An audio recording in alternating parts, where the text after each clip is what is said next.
Europe 1, Pascal Praud. Une partie de pétanque, ça fait plaisir. La boule part et se planque, comme à loisir. Tu la vises et tu la manques. Je ne sais pas cette chanson. Mais c'est l'air, j'ai l'impression. C'est un artiste marseillais des années 30. Bien sûr, je crois que je connaissais l'air. Soit chemise de soie, pantalon de flanelle. C'est quand même toujours le même style de musique dans cette émission. À Montmartre, l'expulsion des boulistes du club de pétanque par les CRS fait causer. Des adhérents ont été délogés du Boulodrome, un terrain qu'ils occupaient depuis plusieurs mois, pour protester contre une décision de justice. Les boulistes fréquentent ce terrain depuis près de 50 ans, mais la mairie de Paris veut récupérer ce boulodrome pour confier l'espace à un hôtel de luxe qui veut s'agrandir. En fait, elle faut boucher les trous, Madame Hidalgo doit boucher les trous qu'elle a creusés, et elle doit vendre. Et évidemment, elle a vendu cela à un hôtel de luxe. C'est quand même une décision d'une maire de gauche, c'est ce que soulignait Monsieur Lucchini hier, mais surtout il y a eu concertation, il n'y a pas eu de concertation, il n'y a pas eu de médiation, il n'y a pas eu de consultation. C'est toujours pareil avec Madame Hidalgo, c'est brutal, autoritaire, rigide, fermé. C'est elle qui décide. Écoutez Fabrice Lucchini. Je dois dire que je suis tellement étonné, quoi. C'est un endroit classé, c'est avenue Junot, il y a 150 boulistes qui font... Moi, je vous parle de ça, je connais rien au bout, là. Mais, et puis, on préfère le tourisme des gens fortunés. C'est étonnamment une mairie de gauche qui défend un projet d'un tourisme total. Rappelons-nous Barthes, une ville n'est belle que quand elle est habitable, elle ne m'intéresse plus quand elle est visitable. Qu'est-ce que Hugo en aurait pensé du clap? Allez, bonne journée, bon courage. Et nous allons être avec Monsieur Christian Clark, qui est référent du projet Jardin Junot. L'établissement de luxe doit y aménager le Jardin de Junot, un espace attenant à la terrasse, présenté comme ouvert au public en journée et qu'il exploitera en soirée. Essayez de nous convaincre, Monsieur Clark, que nous nous trompons, puisqu'il y avait ce boulodrome, et ce boulodrome, c'est au-delà même de l'espace vert, c'est un coin de France qui disparaît pour des touristes, et la phrase de Barthes est formidable d'ailleurs.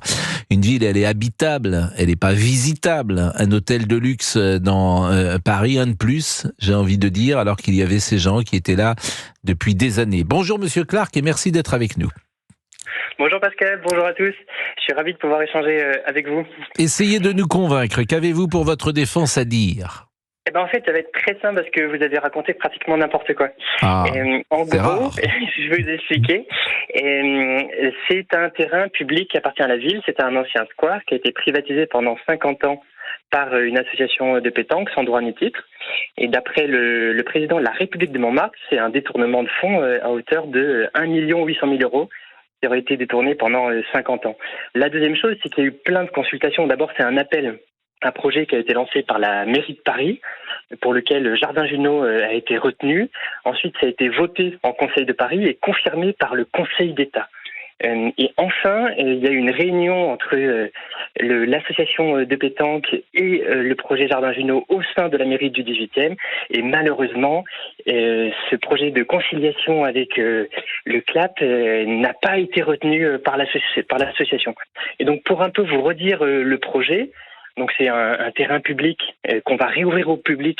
Mais elle l'a vendu, ce terrain appartenait bien à la mairie de Paris.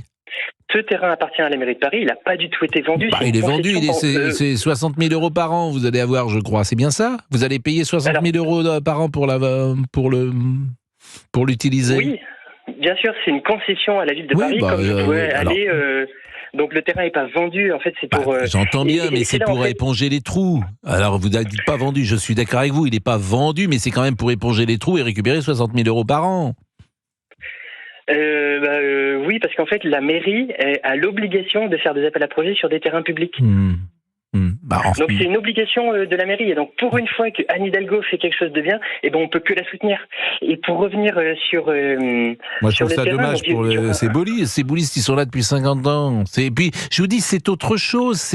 C'est quelque chose qui est dans l'identité d'une ville, me semble-t-il. Écoutez, nous, c'est un terrain public qu'on veut rendre public pour le plus grand nombre. Et tout le monde pourra venir et même jouer à la pétanque s'ils veulent, parce qu'on a prévu de garder 6 terrains de pétanque, dont 2 seront homologués pour la compétition. Pardonnez-moi, vous n'êtes pas des philanthropes, vous allez faire payer votre affaire. Mais pas du tout. En gros, le terrain est ouvert gratuitement, comme n'importe quel jardin public, de 8h à 19h. Et après, il y a tous les travaux et la redevance qui sont payés par l'hôtel particulier Montmartre en termes de mécénat. C'est un mécénat de l'hôtel particulier Montmartre, tout simplement. Après, moi, ce qui m'étonne dans votre discours, parce que moi, je suis un amoureux de la culture et du patrimoine, et en fait, on est sur un dernier espace du maquis de Montmartre, qui est un lieu, mais exceptionnel. Et donc, nous, le but, c'est d'enlever des tonnes et des tonnes de gravats pour revégétaliser l'endroit, pour retrouver l'esprit authentique de Montmartre. Mais Madame Hidalgo a bien confié la gestion du terrain à l'hôtel voisin, l'hôtel particulier, pour 12 ans, contre une redevance de 60 000 € par an. Je ne dis pas n'importe quoi. C'est bien cela. L'hôtel particulier Montmartre, dont la maison fait un mécénat à hauteur de 60 000 € pour mécénat ou pas, peu importe, elle a confié la gestion à l'hôtel voisin qui s'appelle l'hôtel particulier. Il faut quand même remettre les choses en perspective. C'est un terrain public occupé pendant 50 ans par une association sans droit ni titre qui ne paye rien et qui le privatise. Et aujourd'hui, la mairie de Paris décide de changer les choses en se disant le bien public doit être pour tout le monde. Donc, de manière démocratique, c'est voté en Conseil de Paris, à la suite d'un appel à manifestation d'intérêt, et ensuite c'est confirmé par le Conseil d'État.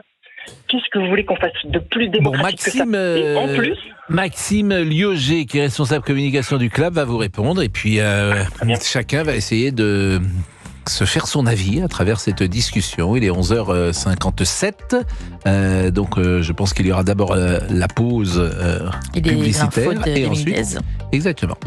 Et vous, 01 80 20 39 21, Pascal Pré et vous, c'est de 11h à 13h sur Europe 1. Europe 1. Europe 1. 11h, 13h. Pascal Praud et vous.